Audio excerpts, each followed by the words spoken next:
दोस्तों, कांग्रेस पार्टी द्वारा किए गए सारे काले कारनामों से तो हम बखूबी वाकिफ हैं। कांग्रेस ने देश की शिक्षा नीति और कानून अर्थव्यवस्था के लिए जो नीतियां बनाई थी वो देश की भलाई के लिए कम और पार्टी के निजी स्वार्थ के लिए ज़्यादा थी। तो आइए आज के वीडियो में हम कांग्रेस की सारी नीतियों को समझते हैं और जानते हैं कि नीतियों ने आखिर कैसे हमारे देश की बर्बादी के रास्ते पर धकेल दिया। नमस्कार दोस्तों, मैं समीक्षा कपूर और आप देख रहे हैं प्रलय टीवी। सब्सक्राइब कीजिए प्रलय टीवी चैनल को और बेल आइकन दबाएं लेटेस्ट न्यूज़ अपडेट के लिए। दोस्तों, आज के वीडियो में हम सबसे पहले कांग्रेस द्वारा लागू की गई शिक्षा नीति के बारे में बात करेंगे, क्योंकि वर्तमान में हमारे देश के अंदर चल रही अधिकतर समस्याओं के लिए कांग्रेस की यही शिक्षा नीति जिम्मेदार है। जब 1947 में हमारा देश आज़ाद हुआ था तो देश कई तरह की विसंगतियों से जूझ रहा था। उस समय ना हमारे पास कोई शिक्षा तंत्र था और ना ही कोई शिक्षा नीति थी। 800 साल तक मुगलों और उसके बाद 200 साल तक अंग्रेज़ों ने भारतीयों को शिक्षा से पूरी तरह वंचित रखा और अगर कुछ लोगों ने पढ़ना चाहा तो उन्हें अपनी पढ़ाई तत्कालीन शासन के अनुसार ही करनी पड़ी। उसके बाद 15 अगस्त 1947 के दिन ब्रिटिश शासन से देश को आज़ादी मिली। देश की एक नई स्वतंत्रता का सूर्योदय हुआ, लेकिन फिर भी कुछ चीज़ें ऐसी थी जो कभी नहीं बदली। अंग्रेज़ों ने हमारे देश को अपनी गुलामी से आज़ाद तो कर लिया, लेकिन अब उसकी बागडोर कपटी कांग्रेस के हाथ में दे दी, जो तानाशाही के मामले में अंग्रेज़ों से भी 2 कदम आगे थी। कांग्रेस ने होश संभालते ही अंग्रेज़ों के नक्शे कदम पर चलना शुरू कर दिया और भारत की सभ्यता संस्कृति को मिटाने की साजिश रचने लगी। कांग्रेस ने भारत को आज़ादी का सपना दिखाकर देश की बागडोर तो संभाल ली, लेकिन कांग्रेस वास्तव में भारत को गुलाम ही रखना चाहती थी ताकि वो भारत पर हमेशा राज कर सके और यहाँ की धन संपदा को लूट सके। दोस्तों, यूरोप के लुटेरे कहा करते थे कि अगर किसी भी देश की सभ्यता को, संस्कृति को पूरी तरह नष्ट करना हो तो पहले उसका गौरवशाली इतिहास मिटा दो और भ्रामक तथ्यों को सच बताकर युवा पीढ़ी को भ्रमित रखो, जिससे उस देश की सभ्यता खुद ब खुद समाप्त हो जाएगी।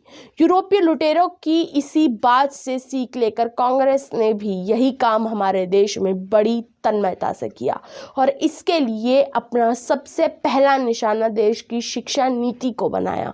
कांग्रेस जानती थी कि भारतीयों को गुलाम बनाकर रखना जो काम मुस्लिम आक्रांताओं और अंग्रेज़ों ने किया था, अगर उसे जारी रखना है तो भारतीयों को मानसिक गुलाम बनाना पड़ेगा।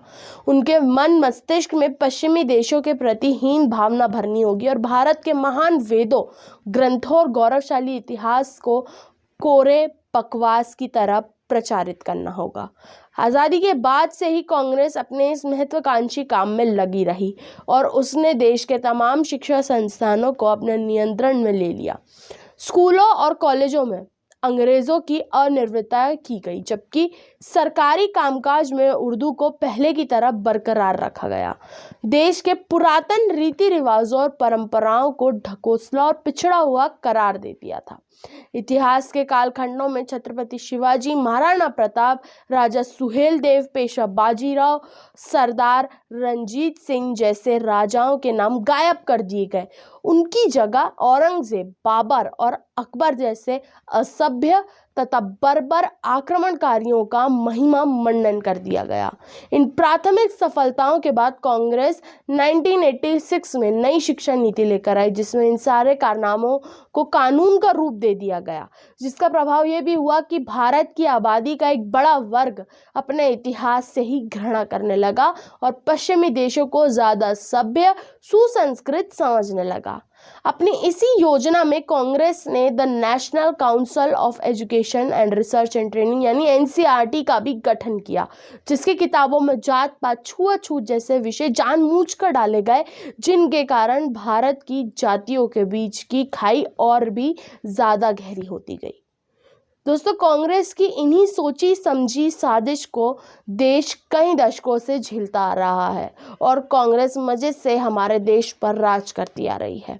कांग्रेस की इन्हीं नीतियों के कारण हम भौगोलिक रूप से तो आज़ाद हो गए हैं, लेकिन मानसिक रूप से हमेशा के लिए हम गुलाम ही रह गए हैं, जिसका दंश हमें आज तक झेलना पड़ रहा है। दोस्तों, आज के वीडियो में सिर्फ इतना ही। आप देखते रहिए प्रलय टीवी।